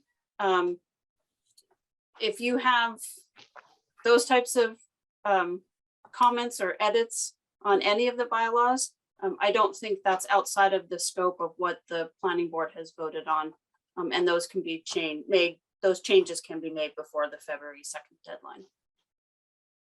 Oh, but does this mean that there has to be another meeting to vote any No. possible changes? No. Oh, okay. As No, long as not they're if you're talking about, this word should be an on instead of an in, or those are, it Non-material should be a changes. comma instead of a colon, or Okay, well, I did find something potentially material in 7.11 of Thorough Depot zoning bylaw, but again, this is not the correct part of this meeting. Yeah, if you could send that comment in, Sue, into Elizabeth, and if it's an issue that where we think it changes something, where she thinks it changes something and it's a change we would want to nonetheless make, we can Elizabeth, would you circulate it to the board up and down, right? Okay, will do. Okay, and Nancy, you had your hand raised, but you put it down. Carol Savoy. Yeah, I wanted to, I guess the first thing, I can ask questions about the explanation part of the Thoreau Depot warrant. Oh, let me stop you there. I want to we'll open up for general public comment at the end, but if I just want to close out the issue, the scenic roads bylaw. So if you can hold that thought. Sure. Okay, thank you. And Nancy, you're on the scenic roads bylaw, right? Yes. Okay. Yeah, sorry, my hand may not be very visible. I'm on the Historical Commission as well. And I just want to say I view this personally as a great opportunity to bring forward more detail about the historic importance of these roads. I know everybody in Concord loves Concord's history and values the historic nature of the town in many different ways, but it's always amazing to me when you sit down and really look at in depth at some of the details about our historic resources. So this is a marvelous opportunity for collaboration between town departments and commissions and committees, as well as with the public, so that we can all learn more in depth about what makes this town really special. Thank you. Thanks for that comment. And I think just reading about the bylaw, you get quite an education just doing that. Okay, so with that, we need to take a vote as to whether we want to recommend support or further co-sponsor or this article. I would make the suggestion, since we are essentially the enabling committee here, we would or if that's the right term, that we would co-sponsor this, though under the assumption that it would be presented at annual town meeting by I would presume the Historical Commission, and likely you, Melissa, right? Is that the case? Okay, so with that being on the floor, I'd make a motion that we in fact do co-sponsor this and affirm our support for it at annual town meeting. And do I have a second for that? Second. Actually, you know what, if I may, just briefly, I don't think I addressed the question as to whether anybody had any comments or changes to the text of the bylaw. So let me first ask that. Is everybody okay with the text of the bylaw as drafted? Okay, with that, okay, then I'll put my motion back on the table as to co-sponsor this article, and thank you, Haley, for the second. I'll go around the room now, and oh yes, Linda, you've got a question.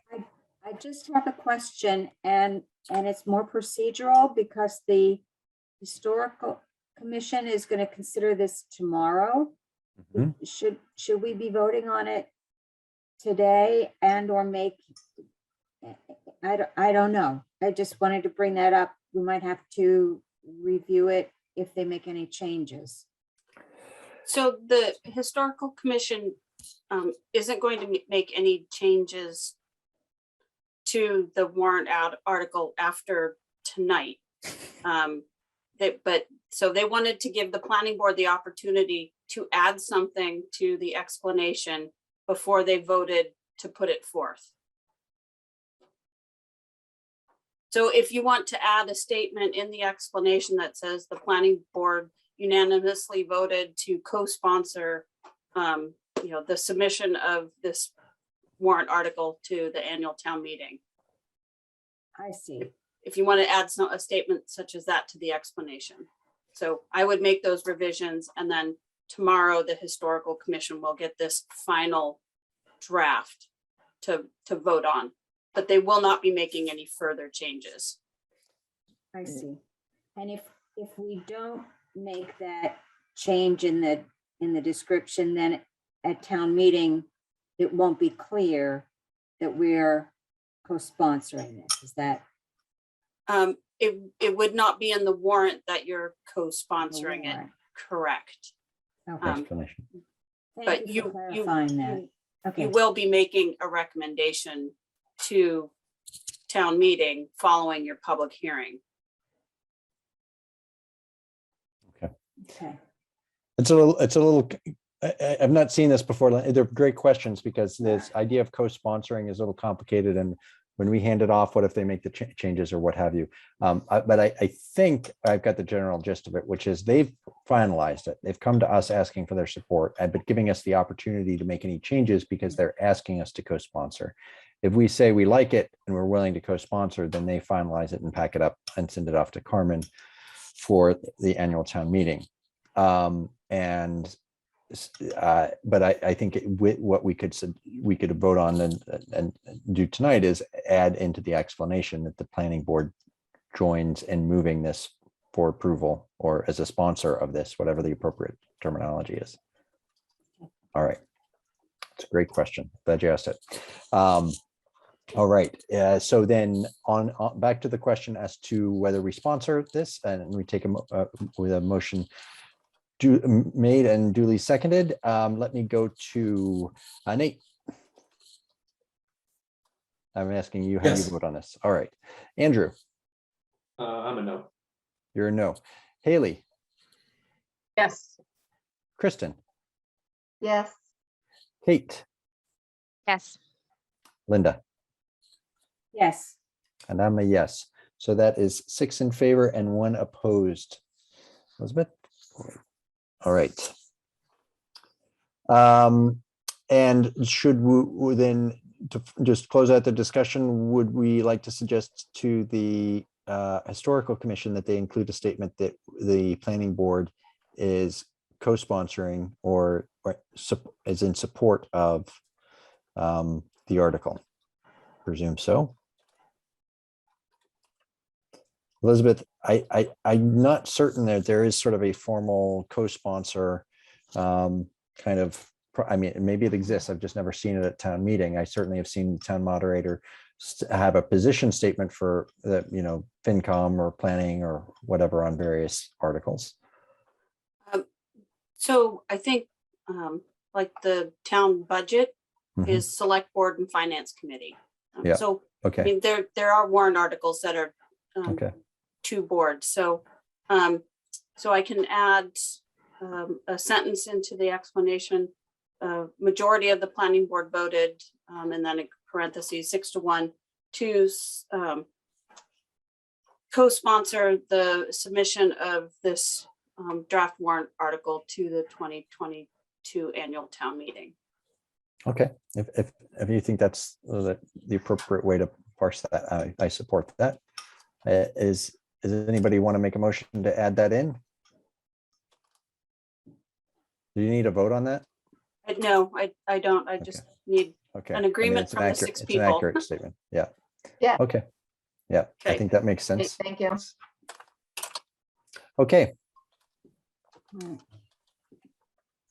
That brings us to, let's see, the draft meeting minutes of January 11th, 2022. I reviewed them. I did not have any comments. Did anybody else have any edits that they would like to see made to those minutes from January 11th? None after the ones that got sent around later. Right.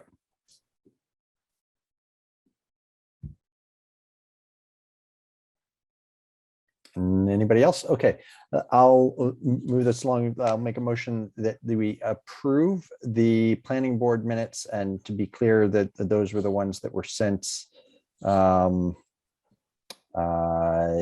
later by Nancy. I don't have the date, but Nancy's latest draft of those minutes as presented to the board. Do I have a second? Second. Thank you, Nathan. All right, Haley, how do you vote? Yes. Nathan, Yes. Andrew, Yes. Kristen, Yes. Kate. I abstain. I was not present. Okay, and Linda, Yes. and I'm a yes. So those are approved with one abstention. Okay, finally, let's see. Apologize. I think those are all the agenda items for tonight, except for staff updates and public comment. So Elizabeth, do you have any town planner updates? Right now, I'm finishing working with the town's consultant GPI on submitting our next round of Mass Trails grant for the Assabet Bridge. So keep our fingers crossed because we're asking for the full $300,000. So that's going well. And let me see. So on that $300,000, that's the matching funding that would be compound the CPC funding to get through the engineering and design phase, right? And permitting, yes. And permitting. So then that's what would get that onto, would make it eligible to get onto the 5-year, not SIP, what is it? The Transportation Improvement Program. TIP, right? The TIP, yes. The TIP. Okay, thank you. Anything else? I attended a 45-minute webinar put on by the state on the MBTA Communities Act, or of the new economic bill that was passed last year. There were over 800 people on the webinar, and it was just a presentation from different state officials, and thank you very much. That was it. There was no question and answering. There was, and it basically just went through the draft design guideline, the draft guidelines that DHCD has put out as of December 15th. I will send around a web link to the board. The comment period ends, I believe, I think it's in March, but there's some actually incredibly challenging things in the draft guidelines that will make it almost impossible for any community to be in compliance. Okay. So I'm going to put together a memo for the planning board and the select board on that. I'm still waiting for a couple of additional information from DHCD, some questions, but then I'll put together that memo to the planning board and the select board. Okay. All right. I would note, I think MAPC put out a recent study on sort of revisiting the suburban strip mall. And I was aware of that because they had a big feature on WBUR, and it was Chris Cushell from MAPC who was on the radio discussing that. It was a pretty interesting discussion that it reflected many of the issues and discussions we've had around the Thoreau Depot. Okay, if no other no other town planner comments or any board liaisons have anything exciting to report back? No. I'll just say that the CPC has essentially finalized our budget at our projects, and so that work is now done. And one of the more notable ones Elizabeth already touched on, and another one being the funding for the Assabet Bluffs has had full and strong support for the land acquisition in West Concord. Now turn to public comment, and Carol, thank you for your patience. We'll come back to you if you're still have a comment to make or a question. Yeah, I still have a comment or a question. I wanted to talk about the explanation on the last page of the warrant for the Thoreau Depot, and there's a map on the bottom, and the first one shows the existing zoning, and then the second one shows the proposed new zoning, and it's, you know, it's kind of hard for people to kind of pick up on what's happening here, but I remember there was discussion about you're taking this little corner out of Crosby's lot that's commuter parking right now and making it from residential into commercial. And I think there was a public comment in one of the letters from Sven Weber that pointed out that the reason that there was that it was residential, that the town had leverage with the property owner, because if they wanted to use commercial parking, they had to provide for commuter parking. But changing that little corner from residential into commercial then takes away that lever that we have to keep the commuter parking, so they could develop that lot and not have to provide those 55 commuter spots. So essentially they're going away, and I don't think that this picture explains that very well to the voters. So I was wondering if you could either explain why you're doing that and explain, you know, or like consider not doing that, because it would be nice to have that leverage to keep the commuter parking. Explain, I'm sorry, why we're including that picture, or explain why we are including, why we are changing the zoning for that portion of the lot Right. from the Thoreau Depot, or to include it within the Thoreau Depot Business District. And so you'd like to see an explanation of that in the explanation that's provided with the article. Yeah, I mean, ideally, I'd like to leave it the way it is, so we have the leverage with the, you know, whoever is developing that, so we can keep the commuter parking, because essentially you're giving away our leverage, right, by changing that. And nowhere in here, you have to, you know, have sat through, you know, 6 months worth of these meetings and, you know, read the public comment to understand what's going on here, right? So I think ideally, I would like you not to make that commercial and leave that little triangle of residential, but I don't know, since you already voted on the warrant, if you can change it back or not. And if not, then explain to people like what that's going to mean, that we have no leverage for commuter parking and those 55 spots are out the window. Right, okay. So Burton, can I just say, as far as the commuter parking, it was the owner of Crosby's that came to the town and said, I want to use, people are coming, I want them to be able to park in my parking lot so that they can go over and use the train, and then go to the market, and approach the town to allow that area to be paved for commuter parking. So it is the statement that the town has leverage. That's not the history of how that happened. The issue with not making that change is that specifically for this property, if they were to want to propose a mixed use development and have the residential 2 floors, they would have to go through the special permit process, and the building would have to be 125 feet from the residential boundary. So you're effectively not,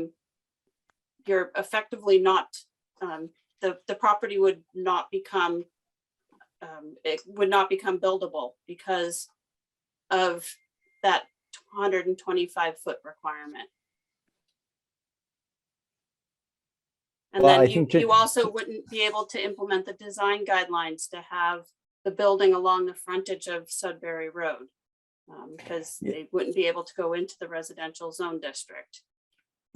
Elizabeth, if I may, you and I have discussed this at length, and you put it pretty succinctly once, I think, that the idea here is that we're going through this rezoning project to rezone what is essentially the commercial district that it includes that parcel. And we want to include that parcel and all of it in this rezoning proposal. And that's why we're including it.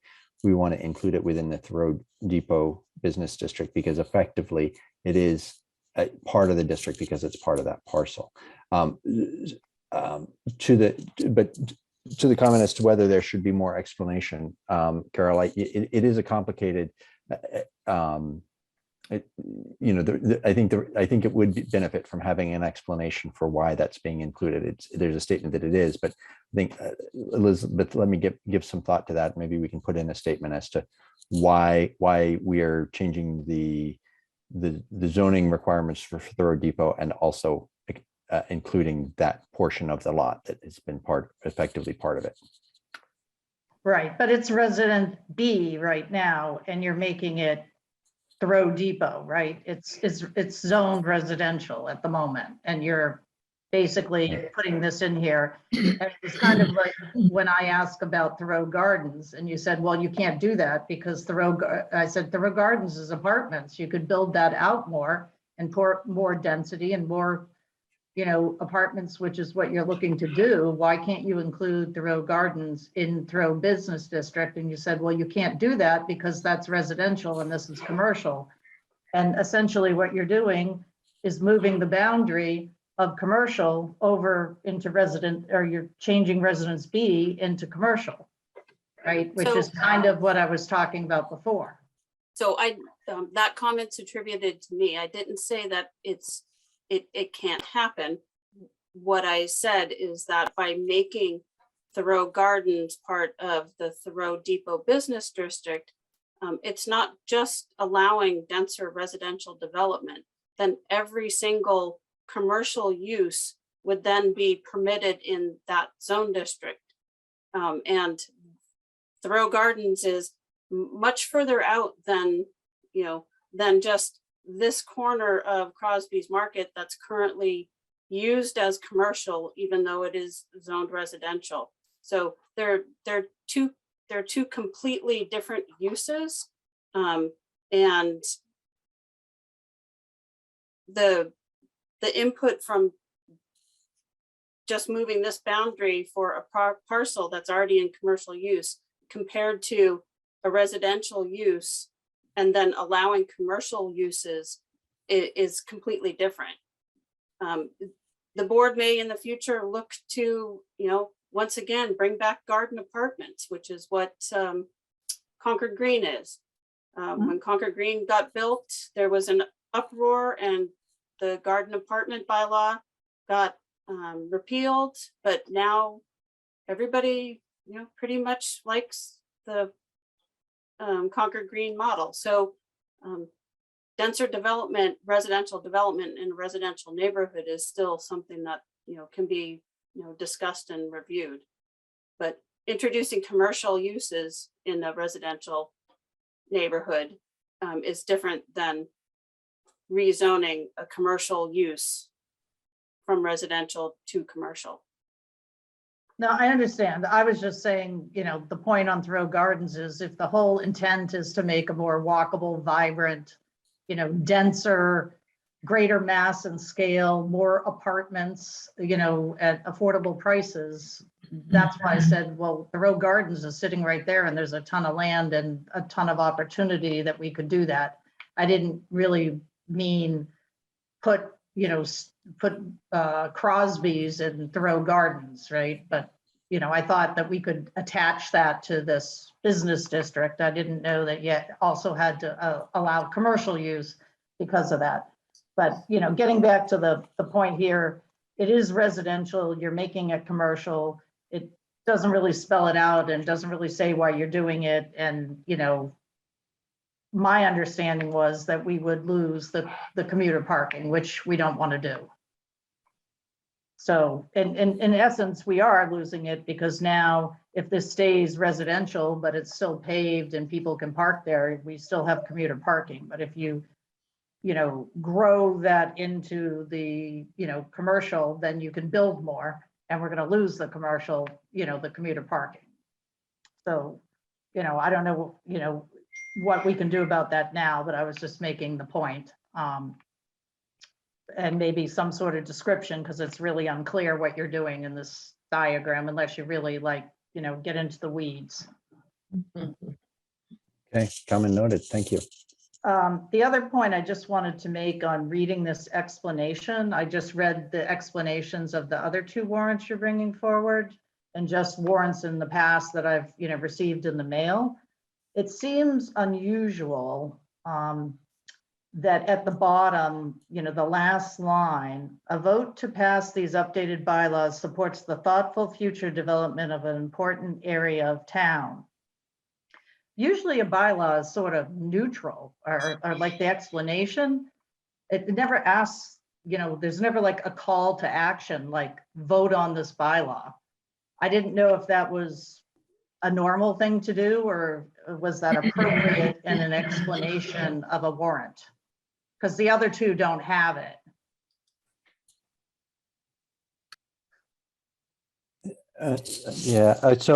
I think Elizabeth, a committee can elect to put whatever the heck it wants in an explanation of a bylaw. And our objective is to provide information about the bylaw and to garner support for it. Otherwise, we wouldn't be doing all the hard work we've been doing. Maybe it is true that the language is sort of aspirational and seeking support. And I think that's in part because this bylaw is directly in response to aspirational goals of the town that are reflected in different town documents that have been developed over the years. I think it's really, it certainly you can be your prerogative as a member of town meeting to raise contrary points, but it's the prerogative of this board to be able to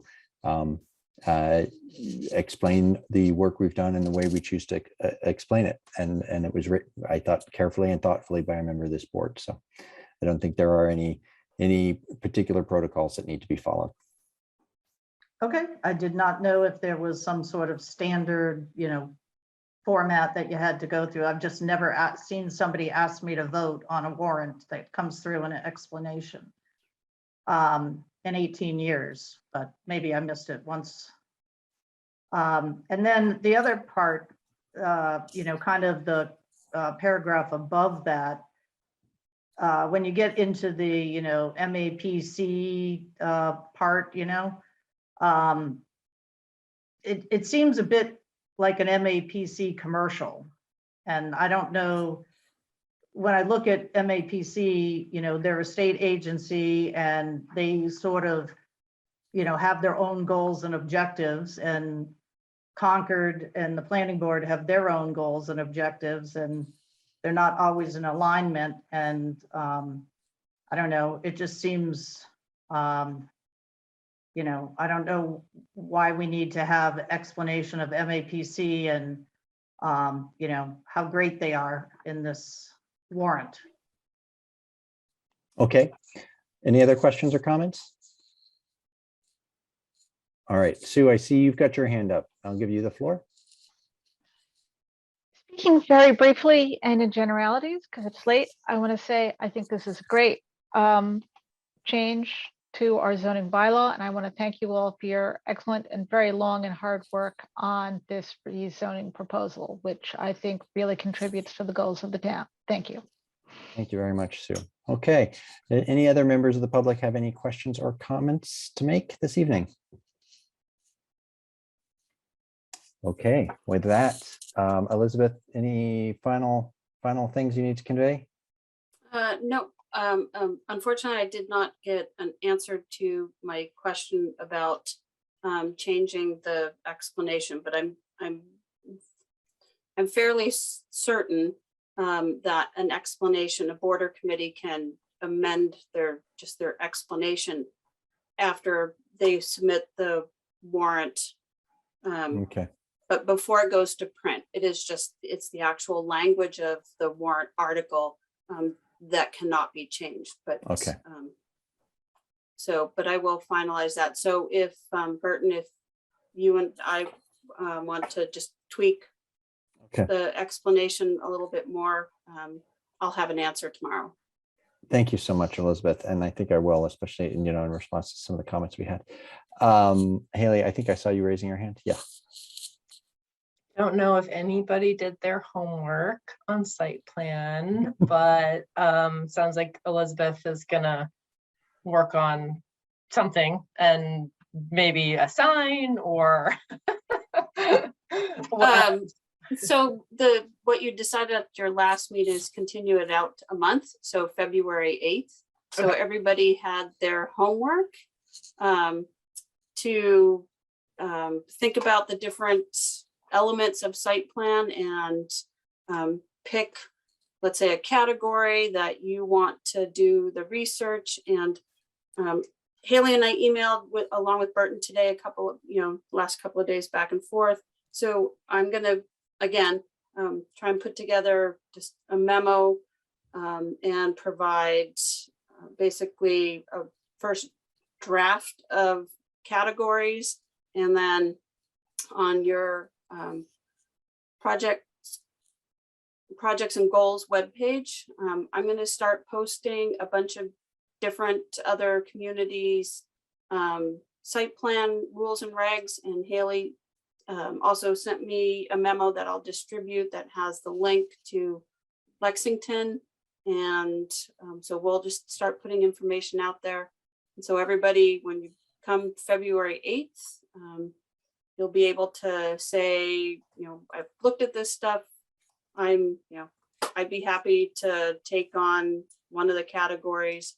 And from there, start looking at different communities, just that specific category, and pulling together, just a list of items that you think should be included or should be discussed with the rest of the board for that particular criteria.